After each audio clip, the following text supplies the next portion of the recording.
Hola, ¿qué tal? ¿Cómo están? Muy buenas tardes, bienvenidos. Estamos ahora en una transmisión especial aquí de Docencia Deportiva y el Instituto de Estudios en Ciencias del Deporte con mi gran amigo Ricardo Covarrubias, que bueno, pues me dijo algo que detuviéramos ahorita un curso que teníamos planeado porque iba a ser algo muy importante, pero no creía que tan importante, algo ya internacional. Entonces, bueno, ahorita vamos a platicar un poquito de eso. Sí, un gran invitado desde Costa Rica que nos está con nosotros, Steve Salazar Ramírez, que es entrenador de boxeo allá en Costa Rica. Y bueno, primero preguntarte, Ricardo, ¿de qué va la certificación internacional para boxeadores, para boxeo, entrenadores de boxeo amateur? Así está, así es, Jorge, ¿cómo estás? Muy buena tarde. Hace mucho que no nos vemos, ya hasta se me olvida tu nombre. George y Steve, muchas gracias, gracias por estar aquí. Sí, efectivamente, tenemos una certificación internacional para entrenadores de boxeo del CMB Amateur, que nace realmente de una certificación que se dio anterior, que fue para jueces árbitros, que tuvo mucha repercusión a nivel Latinoamérica, incluso tuvimos gente inscrita de Estados Unidos, de España y de Portugal. Ante esta situación, nosotros decidimos también armar algo para los entrenadores, muy importante también este rubro, y se especifica y se empieza a armar certificación, teniendo en cuenta que en América tenemos muy buenos ponentes en relación al boxeo. Entonces, mi tarea específica fue reunir a esta calidad de ponentes y afortunadamente todos ellos, la verdad, todos ellos, no hubo uno que me dijera que no, se prestaron para dar cada uno de sus temas. Ellos propusieron sus mismos temas y están muy entusiasmados de participar en esta certificación. Entonces, es una certificación que se va a llevar a cabo del 15 de junio al 6 de julio. Obviamente todo va online, se va a transmitir por una página de Facebook que se llama Capacitaciones INSD Abatam, porque Abatam realmente es la asociación que está moviendo todo esto. Es la Asociación de Boxeo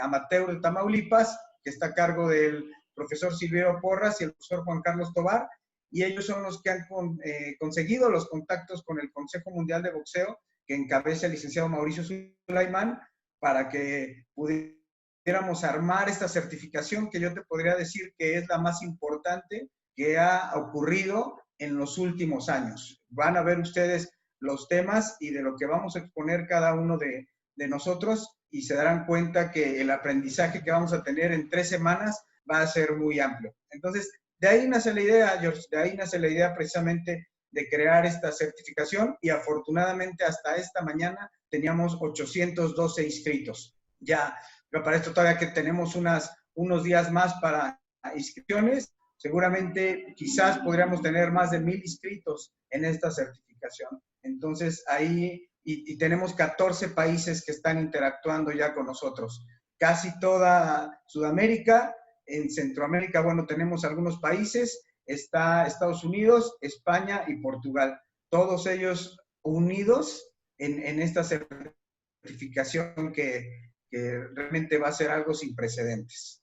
Excelente, excelente. Y bueno, pues darle las gracias. La verdad es que muy buena la información, Richard. Yo creo que en estos tiempos es importante el que nos mantengamos dentro de nuestro rubro, activos, que nos mantengamos tanto física como mentalmente activos. Entonces, bueno, este tipo de acciones sirve mucho a todo el grupo de entrenadores de boxeo, a todos la gente que practica también este deporte. Y bueno, le damos la bienvenida el día de hoy a Steve Salazar Ramírez, que es entrenador de boxeo en el CSDR de Naranjo. Y bueno, ahorita nos va a explicar un poquito de su ponencia, de algo muy importante. Fíjate que estoy dando un curso de entrenamiento funcional y en él hablamos de dónde viene el entrenamiento funcional. Y en uno de los temas hablo de las parlevas, de estos lugares donde los griegos mandaban a los niños a jugar y ellos creían que estaban jugando y finalmente los estaban preparando para la batalla, ¿no?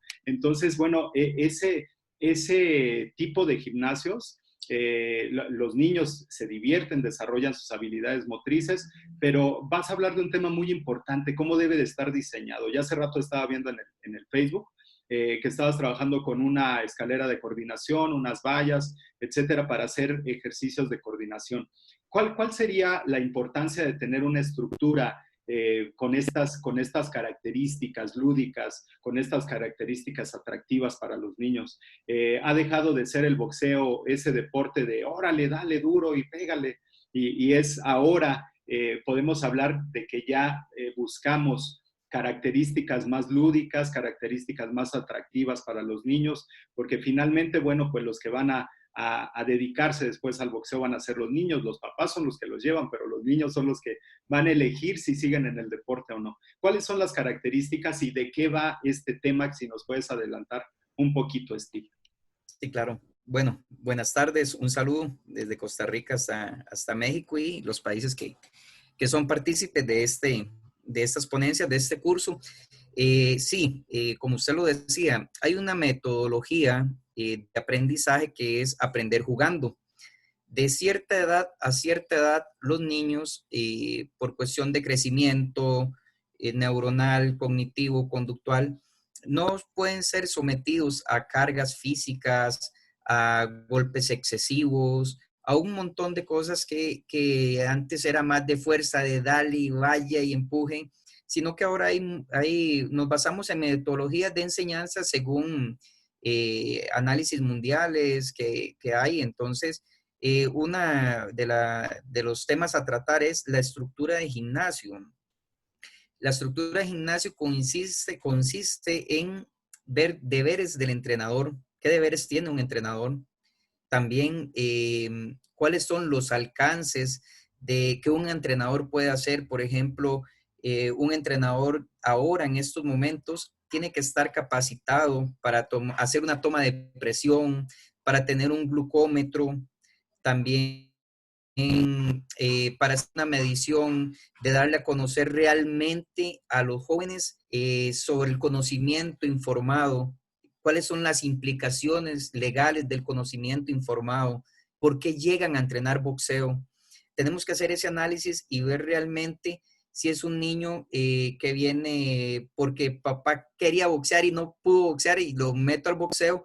Entonces realmente hay que hacer esas preguntas básicas, ver el lugar de entrenamiento, saber que los entrenadores no podemos entrenar niños de 10, 11 hasta 12 años si no hay un adulto presente, por implicaciones legales que pueden haber.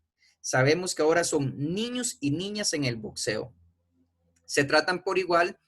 Los entrenadores tienen que saber que hay un código de vestimenta, que hay un reglamento de gimnasio, que hay un montón de parámetros que el entrenador tiene que hacérselo saber a los padres, evacuarle dudas verbalmente, hacerlos que vean, lean el conocimiento informado, que el conocimiento informado es una hoja que siempre se ha hecho para puntos médicos en el cual le dicen todos los pro que va a tener, pero todas las contras. Realmente es un análisis del estudio de la persona que llega a entrenar boxeo.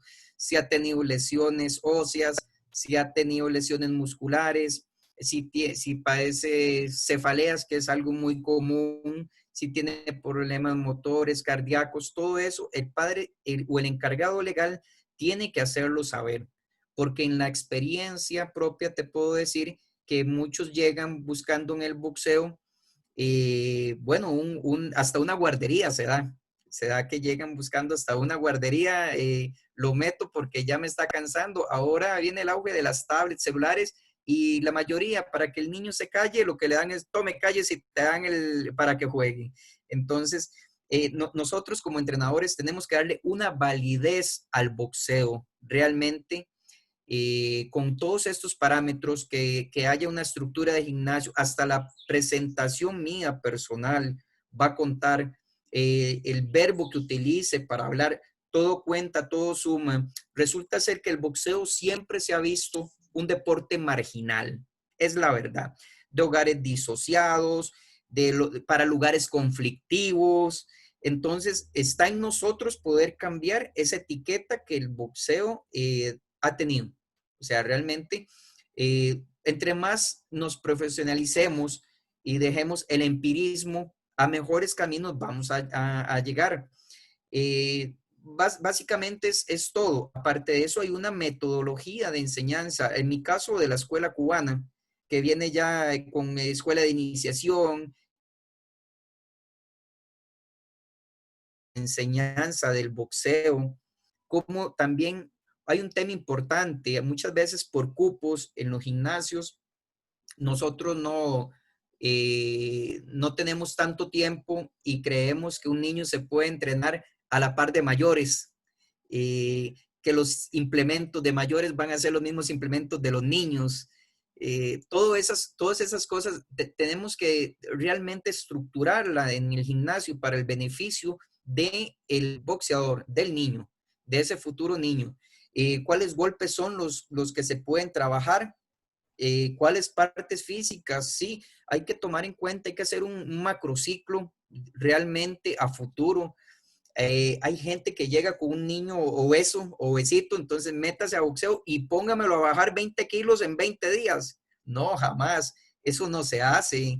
Para eso existe un plan a largo plazo. No voy a poner el niño a competir en 2, 3 meses en el aprendizaje, acondicionamiento físico, parte técnica, táctica, parte cognitiva. No, eso se hace a un plan largo, 2 años. Estamos hablando de que un niño pueda llegar a competir. Entonces, va una tabla, unas mediciones de peso, vemos los progresos, vamos viendo los progresivos, como se van dando, que es muy, muy importante. Ahí me parece importante hacerte una pregunta, Steve, sobre, finalmente tenemos muy buenos boxeadores y ese excelente boxeador de repente se retira y pone su gimnasio de box. Y por obra y arte de magia se convierte en el entrenador de los alumnos, de los niños, etc. ¿Cuáles son las deficiencias que tú has encontrado a partir de esta falta de preparación? Porque finalmente tienen la experiencia, que eso va a ser muy importante. Esa base de experiencia va a ser muy importante. Pero estás hablando de una base científica, nos hablas de un macrociclo, nos hablas de un bloque, nos hablas de un proceso de entrenamiento a largo plazo.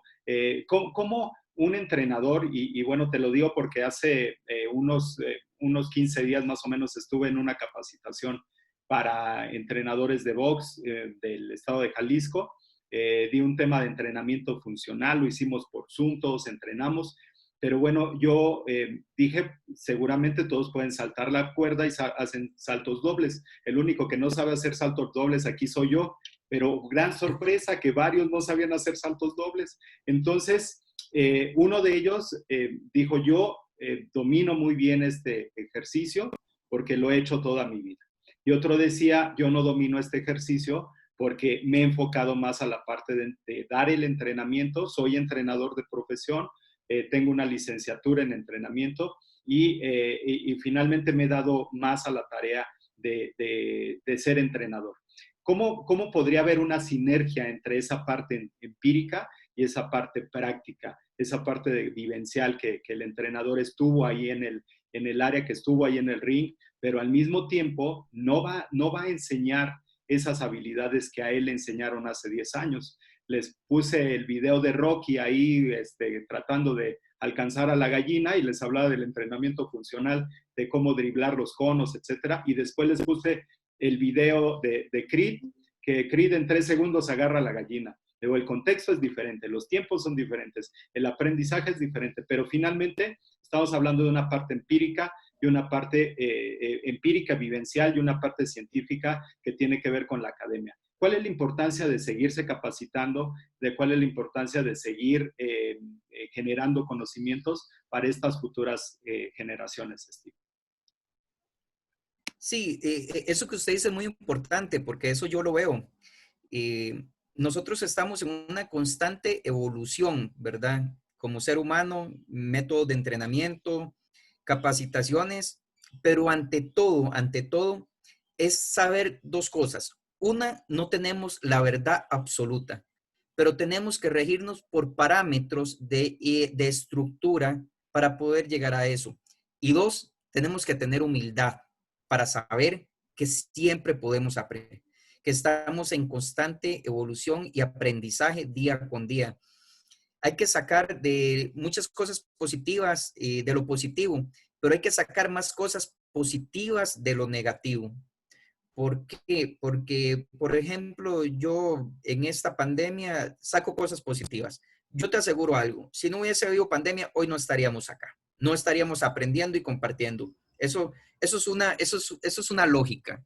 Entonces, es dentro de esa parte de cómo está la negatividad, qué quiero hacer, qué quiero ver, qué enfoque quiero dar. Es lo mismo que se aplica a los entrenadores que tienen su metodología antigua. No quiere decir que una persona que haya sido muy buen boxeador, campeón mundial, pueda ser un excelente entrenador. No quiere decir también una persona que nunca practicó boxeo que no pueda llegar a ser un excelente entrenador, porque, bueno, en Cuba está Alcides Agarra, un maestro, un grande, y no fue boxeador. Entonces, ¿qué es lo que tenemos que hacer? Ver primero la dirección en lo que queremos llegar, hacia dónde queremos ir, qué quiero aprender y qué quiero dar. Entre más aprenda, entre más viejo estoy, más puedo darme cuenta de que puedo agarrar pocos de todo lado. Hay un dicho que dice que a cada maestrillo con su librillo. Claro que sí, cada maestrillo con su librillo, pero nosotros tenemos que hacer ese librillo de acorde a un montón de parámetros de enseñanza que nos van a poder llegar a ser mejores. Nos vamos a topar un montón de escenarios que solo la experiencia va a saber cómo comportarse. Pero también vamos a tener otros escenarios que en el cual solo la parte de docencia, de capacitación, la parte profesional, ética y todo lo que se deriva, vamos a poder hacerlo.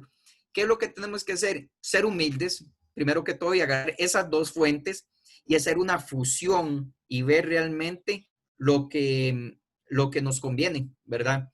Hay muchas cosas que nosotros como entrenadores tenemos que ver. Hace poco compartía con un profesor cubano y le hacía una pregunta. ¿Qué tan importante es la cultura en el deporte?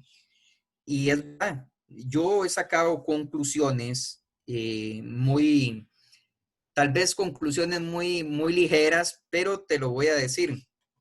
Por ejemplo, Costa Rica no es un país que tenga una cultura de guerra. Nosotros en la actualidad no tenemos ejército, fue abolido en el 48. Tenemos nuestros cuerpos policiales, no, el tico, como dicen, es pura vida, muy tranquilo. El tico es, si tengo una reunión a las 4, no, hora 4:15, entonces 4:30, 4:30. Entonces, todas esas cosas llevan a que no tengamos una cultura de guerra. Para deportes de combate, hay países que tienen una cultura aguerrida porque así es su idiosincrasia, porque así culturalmente también vienen, por ejemplo, yo te lo voy a decir, de la manera que yo veo a los mexicanos, son aguerridos. El boxeo mexicano es de fuerza, es de darle, es de empuje. México primero, México segundo, México después. Y si queda un campo, va a México y dale duro. Eso es de admirar, eso es bueno, porque esa garra y ese corazón los lleva a tener buenos resultados. Los ticos, académicamente, por dicha, hay muy buena escolaridad en Costa Rica. Siempre ha sido así, muy buenas instituciones gubernamentales y todo, pero no tenemos esa cultura de guerra. Entonces, nos queda capacitar y hacer el desarrollo del deportista, no muchas veces por capacidades de deportista nato, capacidad propia o innata del ser humano, porque acordémonos que está capacidad propia y capacidad de desarrollo conforme a la disciplina, que muchas veces sucede algo muy vacilón con esto.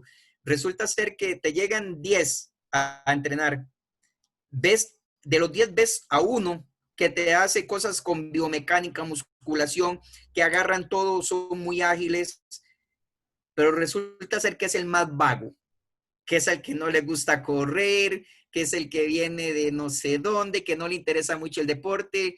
Tenemos que lidiar con esas cosas que solo la experiencia y haciéndose fusión. Yo sé que a Ricardo le ha tocado, me imagino, ver atletas de diferentes disciplinas con esta característica, ¿verdad? la capacidad natural y la poca capacidad natural que se puede desarrollar. Sí, claro, pero es a un largo tiempo, lleva un proceso largo. De eso más o menos. Y también culturalmente nos va a costar un poco más a los ticos. Irán habiendo, porque Costa Rica brinda un montón de oportunidades académicas, de estructura, infraestructura, de un montón de ítems que lleva el crecimiento del deportista desde niño hasta el desarrollo de diferentes ciclos olímpicos, que acá empieza desde Juegos Nacionales, todo esto, por aquí va el asunto más o menos.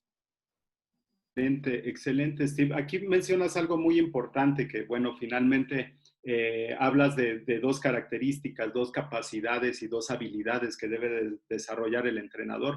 Una, bueno, pues que si no tengo esa capacidad de haber sido competidor, me tengo que enfocar más en la parte académica, me tengo que enfocar más en los libros. Y si tengo, bueno, pues esa habilidad de que leo y soy muy matado, le decimos aquí en México, en la escuela, pero bueno, tal vez no fui competidor, pues tengo que desarrollar más esas competencias de leer, etcétera. Hay algo muy importante dentro de la competencia que lo mencionaste, que a veces te llegan ciertos alumnos y de repente, híjole, el que no entrena, el que no es el más bonachón, le decimos aquí, y gana, o sea, no tiene condición física y gana, pero tiene un gran desarrollo del pensamiento táctico y en ese sentido el entrenador sabe cuál es todo su estado, su proyección y cómo lo va llevando poco a poco. Va a llegar un momento en que ese pensamiento táctico va a ser uno de los componentes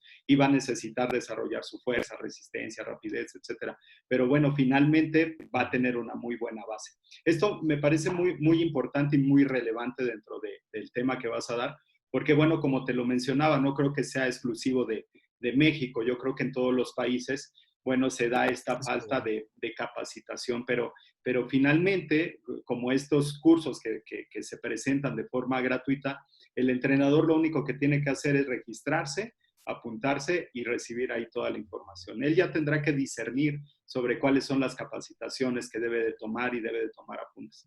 La verdad es que en estas capacitaciones que hemos dado en la pandemia, me sorprende porque estamos así en el Zoom y gente apuntando y sacando su laptop para apuntar, o sea, y se ve esa necesidad de seguirse capacitando. La verdad, Steve, muchas gracias, mucho éxito en tu ponencia.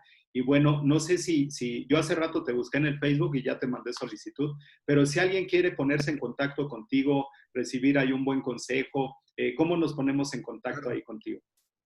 Sí, claro, en la página de Facebook salgo como Steve Salazar Ramírez, con mucho gusto, claro que sí. Siempre estamos en una constante ayuda, evolución. Nosotros estamos en esta tierra, es un paso muy rápido lo que estamos para llevarnos el conocimiento que adquirimos. Tenemos que heredarlo, no tenemos que ser mezquinos.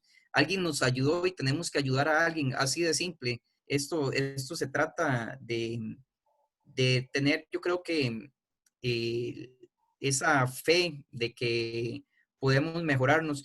Yo veo el boxeo como una sola familia, independientemente de país, raza, color, religión.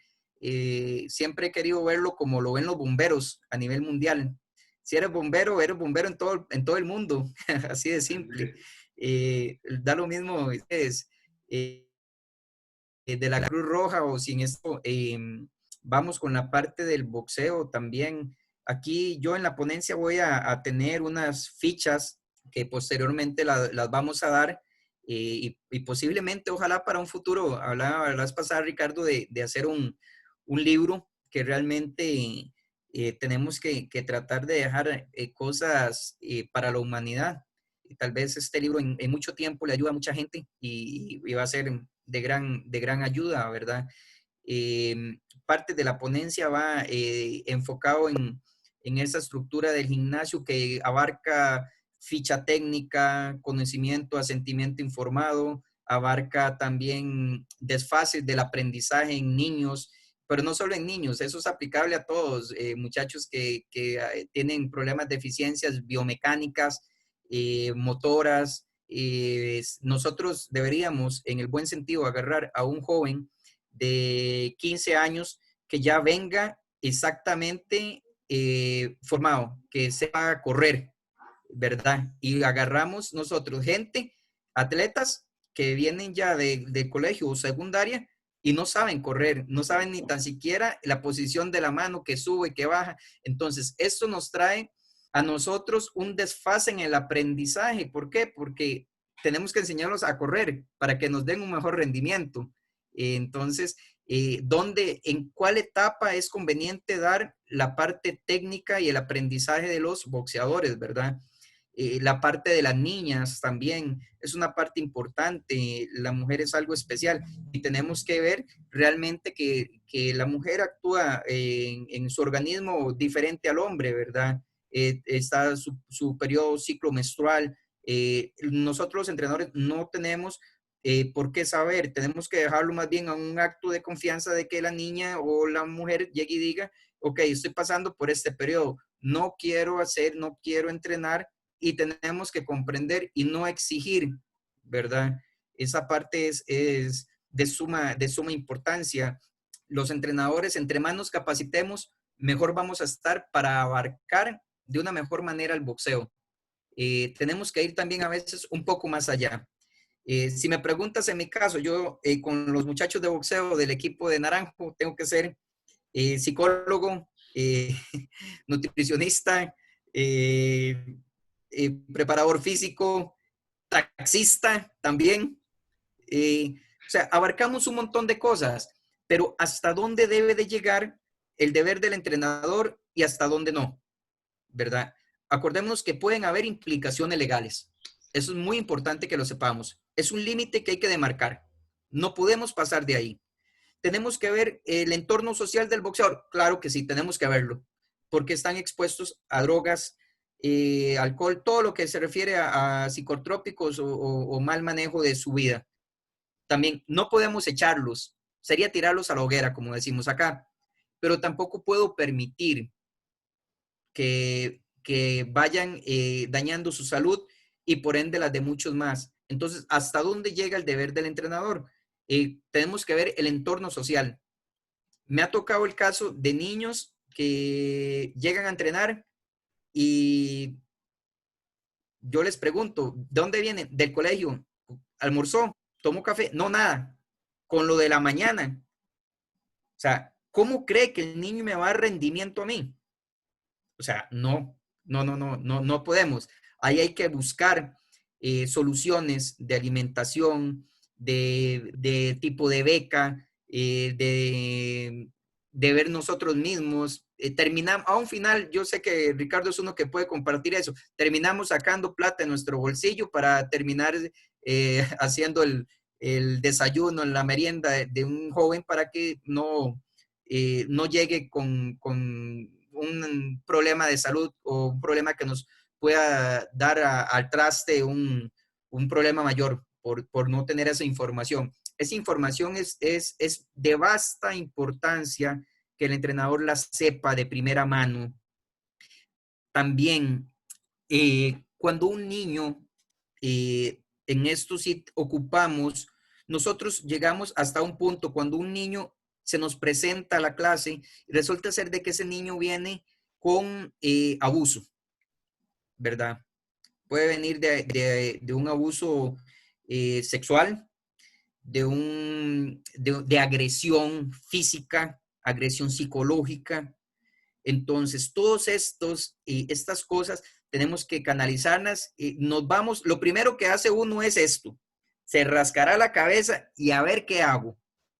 En la mayoría de gimnasios no tenemos toda la estructura que debería haber, psicólogo, nutricionista, todo esto en la escala de preparación de un boxeador. Eso es para la gente de alto rendimiento que tendrán sus escalas en sus comités. Pero a nosotros nos toca bailar con toda, nos tiran toda la canción y baile con lo que le mandan. Tenemos que ver realmente todas estas cosas, cómo las abarcamos como entrenador, hasta dónde llegamos, qué instituciones podemos tocar. Y a veces tocaremos puertas y no seremos escuchados. Nos volveremos a rascar la cabeza a ver de qué manera hacemos. Es importante saber los deberes del entrenador, hasta dónde puedo llegar, hasta dónde debo llegar y hasta dónde quiero llegar. Porque de querer quiero solucionar la vida a todos. Hasta dónde debo es hasta dónde me dicen que debo estar y hasta dónde puedo. Esas son de las cosas que sé que ustedes las congeniarán con mi persona, porque es algo no aplicado al boxeo, es aplicado al deporte en general, ¿verdad? Como me pasó en mi experiencia no hace mucho con una persona en el cual llegaba y dejaba a los dos niños, 9 y 11 años, y se iba. Y le digo, no, no te los puedo entrenar. Tiene que haber la presencia de un adulto, así de simple. Yo tengo para entrenar niños jóvenes un gusano de estereofón, se usa para natación, y con eso los ando corrigiendo. Trato de no tener el contacto de mano. Ahora ya no se puede por lo de la pandemia, pero normalmente la gente da a que te pone, te corrijo la mano, te hago esto, te hago lo otro. Puede haber un malentendido con un niño. Si a mí llega un hijo y me dice, el profesor me tocó la mano, el brazo y anduvo por aquí, yo no sé qué anduvo haciendo. Lo primero como padre, pensando del otro lado, yo me alerto. Me alerto y pego el brinco, voy a ver. Eso en un sentido común, pero hay gente más enérgica que va y te hace el problema y te lo forma, sin saber que como puede ser una cuestión normal, también puede ser cuestión de un abuso, porque se ha dado, y si no tenemos conciencia, se seguirá dando en los profesores de boxeo. Entonces, tenemos que decirle a los profesores de boxeo, hay implicaciones legales. Yo, por ejemplo, yo ando con ese gusano de estereofón y le digo, suba la mano, haga acá, haga allá. Yo prefiero 1000 veces, es más saludable para un entrenador que le digan, el profe me dio con el palo que a me tocó. Claro. Cambia un montón. Entonces, todos esos parámetros, a veces actuamos y hacemos cosas buenas que no se ven tan buenas. Exacto. ¿Verdad? Y también están los vivillos, también están los entrenadores que se valen de todas esas artimañas para poder ejercer sus cosas, sus mañas, bajas pasiones, sus debilidades, como le quieran llamar. Entonces, si estamos metidos ahí, vamos a estar metidos de lleno sabiendo. Otras experiencias que he tenido, que es muy importante, que esto llegará a pasar. En Costa Rica hace poco se aprobó, bueno, el matrimonio igualitario, ¿verdad? Entre ambos géneros y todo ese asunto. Es una acción civil solamente. Me llegó un joven a entrenar en el cual fue rechazado en un lugar porque él es un joven trans, es un joven transgénero, es un niño, es un niño. La mamá me llamó y yo le dije, bueno, me explicó la problemática que tenía, que le diera las clases privadas. Yo accedí con mucho gusto, porque siempre me identifico con las causas que nadie quiere, para darle una cara diferente. Si te cierran la puerta ya, yo te la abro y vamos a ver qué hacemos. Y le di clases personales, en el cual lo primero, después de llenar el conocimiento informado, después de llenar fórmulas, de darle todos los parámetros de gimnasio, le dije, ¿cómo quieres ser tratado? Le dije a la mamá y le dije a él. La mamá me dijo, como niño. Él me dijo, como niño, te trato como niño. Hasta ahí llega mi posición. No puedo pasar por encima de lo que los padres quieran y por encima de lo que él quiera. Si él decidió ser esto, así lo voy a, y así será tratado, y así será respetado, tratado, todo igual, como un niño. No tiene que hablar de lo que no quiera hablar, así de simple. Excelente, Steve. La verdad es que, bueno, mucha gente de los que nos están viendo, aparte de ser entrenadores de boxeo, también hay entrenadores de otras disciplinas, de otros deportes, y los temas que estás tocando no solamente para entrenadores de boxeo, o sea, también para el entrenador de voleibol, de fútbol, de Claro. básquetbol, de taekwondo, de natación, etcétera. Son súper importantes estos consejos y que también tendrá que ver la forma de que su sala de que su centro de entrenamiento, su alberca, o sea, independientemente del deporte que realice, que tenga esta infraestructura de la cual nos vas a hablar, pero más allá de la infraestructura, que tenga toda este sistema de procesos donde se le hace un examen al chico, una carta de conocimiento informado, una evaluación física, etcétera, que es lo que debería de hacer todos los entrenadores. Entonces, yo te comparto, soy maestro de Taekwondo y cuando estábamos en la selección de la UNAM, empezamos con las evaluaciones físicas y evaluábamos al equipo y etcétera. Y muchos entrenadores decían, ¿y eso para qué lo hacen? Pues eso para qué, o sea, de todos modos pierden, ni hagan eso.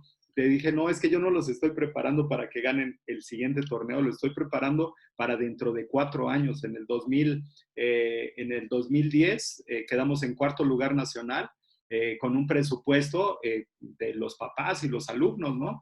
Y enfrentarnos a presupuestos de más de 5 millones de pesos para el deporte en otros equipos, ¿no? Entonces, me parece muy importante todos estos consejos. La verdad es que va a estar súper bien. Si nos puede repetir el horario, es a las 5 de la tarde, pero es hora del centro de México. A ver si nos puede ayudar ahí, Ricardo. Sí, ¿Es sí, sí, 22 así de es. junio? Sí, estará exactamente, su ponencia será el 22 de junio a las 5 de la tarde, hora del Centro de México. De hecho, todas las ponencias van a ser a esa hora y se llamará Estructura de Gimnasio y la enseñanza del boxeo en etapa escolar y juveniles. Ustedes se darán cuenta la importancia, bueno, con todo lo que dijo Steve, creo que es una plática que pues no nos podemos perder, ¿no? Nos vamos a informar mucho de cómo esta parte de que luego no estamos tan enfocados en la parte técnico, táctica y tal, pero esta parte de estructura de gimnasio, la parte tan controversial que ha sido últimamente el entrenamiento en etapas infantiles y juveniles, creo que es una buena manera de seguir capacitándonos en este tiempo, como dice muy bien Steve, yo también lo he mencionado, si no estuviera la pandemia, muchos de nosotros seguiríamos aislados, trabajando en nuestros nichos, y ahora esto nos da la oportunidad de unirnos y transmitir el conocimiento, que bueno, va a ser tremendamente importante, ¿no? En estos días. Así es, pues muchísimas gracias Steve, la verdad es que estamos muy animados por ver esta capacitación y bueno, pues estar escuchando y allá al pendiente de todo lo que nos vas a compartir. Pues muchísimas gracias. Para mí y para Ricardo, todo esto que acabas de decir, pues nos parece normal porque de eso dan nuestros cursos, de eso dan las capacitaciones, de eso se trata lo que nosotros hacemos, pero a veces como estamos tan inmersos en lo nuestro, como acaba de decir Ricardo, estamos tan inmersos que creemos que todo el mundo ya lo sabe y no es así.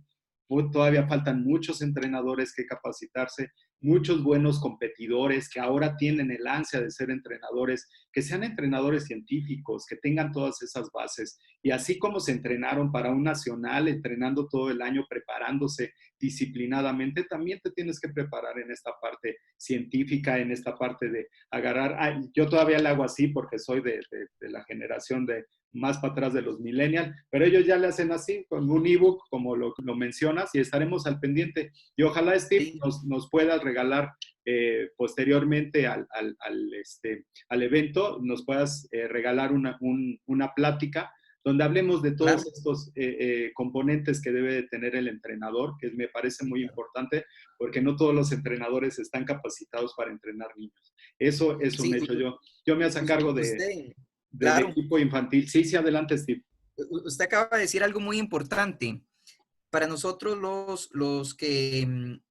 las personas que capacitan, vea qué importante algo que usted dice, que nosotros tenemos que saber llegar a muchas personas, pero ¿cómo llegamos? ¿Cómo sabemos? Es muy fácil. Usted viene, no es millennial, usted escribe, usted no tiene su iPad, iPod y sus tablets. Ok, muchas de las personas que no se capacitan es por miedo a que si yo no sé usar algún componente electrónico o, por ejemplo, esta interacción que nosotros tenemos en videoconferencia, esta app, no llevo eso, me encierro en ese círculo. Así hay muchos entrenadores. Entonces, no los vamos a sacar a esos entrenadores. Tenemos que encontrar nosotros el método de dar la capacitación al entendimiento de acuerdo a la escolaridad que ellos tienen, de acuerdo al tiempo que ellos tienen. Un entrenador de 60 años que lo agarró la tecnología tarde, ok, yo voy presencialmente y se le dice, ¿se acuerda? Esto, aquello, y me dice, ah, sí, profesor, yo me acuerdo, pero no sabía que era eso. Ok, es eso, solo que llamado diferente en esta época con esto, esto y esto. Entonces, nosotros podemos seguir capacitando gente presencialmente, pero sobre todo también, bueno, virtual, presencial, pero también sobre todo encontrando el método para cada persona exacto. Por ejemplo, yo te voy a decir, yo tengo dislexia, me cuesta la lectura desde niño y es un problema. Entonces yo aprendo por repetición, aprendo por sincronización. Tengo otro método de aprendizaje no normal a los demás. No quiere decir que mi coeficiente intelectual sea menos, simplemente es diferente. Imagínate que ahora nosotros sabemos sobre Asperger, sabemos sobre autismo en sus diferentes modalidades, sabemos sobre diferentes tipos de trastornos a nivel psicológico, físico y otros más. Ahora tenemos eso. Antes no tenían las herramientas que nosotros podemos utilizar. Ahora nosotros, al tener todas las herramientas tecnológicas de sabiduría y también de tener las herramientas de haberle dado a cada profesor su docencia en educación física, psicológica, en los diferentes tipos, eso nos va a llegar a ser mejores, porque antes era solo uno, hacía esto, lo otro, aquí, allá, un poquito de todo. Ahora tenemos que volver a hacer un poquito de todo, pero tenemos que profesionalizarnos mucho. Tenemos que romper primero la barrera del miedo a que nos digan, no, si no sabes usar la herramienta de Zoom, te enseño. Tenemos que empezar por ahí, porque no se nos hace muy fácil que digamos, no, hagamos un Zoom y aquí y allá te conectas. Y yo he escuchado gente que dice, claro, claro, claro, claro. Y lo segundo que hacen es llamar al hijo, al millennial nuevo, y le dicen, ocupo que me conecte rápido en el Zoom porque tengo esto. ¿Y cómo se utiliza? Y usted ve que estamos en Zoom y de repente va un peladito pequeño ahí con la computadora porque los niños se saben todo. Por ejemplo, mi hijo, yo no escapo a eso. Tiene 11 años y le dije, Facundo, me alista la computadora, me lo conecta y me abre el Zoom. Listo, todo listo. Llegué y me senté nada más. No podemos dirigirnos esos a una persona de 60 años. Sí los hay, claro que sí los hay, pero proporcionalmente son menos, ¿verdad? Entonces, una de las cosas que tenemos que romper nosotros es romper el estereotipo de tecnología no va con los entrenadores de la vieja escuela. No, tenemos que primero dar ese ítems de que ellos sí pueden y que sí podemos y hacer esa sinergia, así sea con el primo, con el hijo, con el nieto, de que puedan. Muchos quieren opinar, subir cosas, pero les da hasta vergüenza hacerlo, les da miedo no poder hacerlo. Lo primero que tienen que hacer es derrumbar eso y decir, ok, de aquí parto y me capacito. De aquí parto, aprendo. Todo eso es muy importante. Y como usted lo dijo ahora, yo vengo de la vieja escuela y trato de hacer eso. De eso es. Por dicha nos permite, en este caso, nosotros quedamos entre las dos y es o aprendemos a usar tecnología o no comemos, así de simple, no trabajamos, ¿verdad? Así es, pues sí es, aprendemos o aprendemos. Pues muchísimas gracias, Steve. Saludos allá, Facundo. La verdad es que qué buena onda, y esta parte también, ¿no? O sea, finalmente la pandemia también nos trajo a voltear a ver a la familia, que algunos de nosotros ya estábamos así como que muy metidos en nuestro tema y la familia era algo aparte. Entonces, nos ha formado, nos ha integrado también y bueno, pues yo la verdad es que estoy muy agradecido porque mi hija ya es independiente, vive ella sola, pero bueno, pues se pasó unos días aquí en la temporada de Más Peligro y bueno, pues estuvo haciendo ahí unos unicornios y otras cosas y bueno, pues estuvimos ahí en familia. Pues padrísimo. Muchas gracias, Steve. Ya tenemos aquí tus datos de contacto, al ratito los subimos a las redes para quien busque información, pues ahí está en contacto contigo. Muy bien, no sé si quieran agregar algo más, Ricardo, Steve. No, pues darle las gracias primero que nada a ti, Steve, por la facilidad que nos has dado, por toda esa comunicación que hemos tenido últimamente, ¿no? A partir de que tuvimos la primera plática, casi hablamos diario, ¿no? Sí, sí, claro. Casi hablamos todos los días. Entonces, pues darte las gracias por acceder a esta capacitación, por toda tu apertura que has tenido conmigo y con la asociación que estamos manejando. Y pues gracias, George, también por el interés de reunirnos aquí a todos estos días que vamos a estar un día cada uno de los países. Empezamos hoy con Steve, con Costa Rica, mañana estarán los de Cuba, el miércoles los de Perú, bueno, el maestro José Carranza de Perú, jueves los de Argentina, el viernes Pedrini de Chile y el sábado cerraremos los de México. Todos los que vamos a dar la capacitación, vamos a estar en entrevista contigo, George. Muchas gracias por la oportunidad también de dar a conocer lo que estamos haciendo. Así es, pues de eso se trata la sinergia. Muy bien, pues muchísimas gracias y bueno, pues muchas gracias y un éxito para todos dentro de estas ponencias. Nos vemos, muchas gracias y Muchas gracias gracias. a todos los que Hasta se conectaron. luego. Saludos. Gracias, George.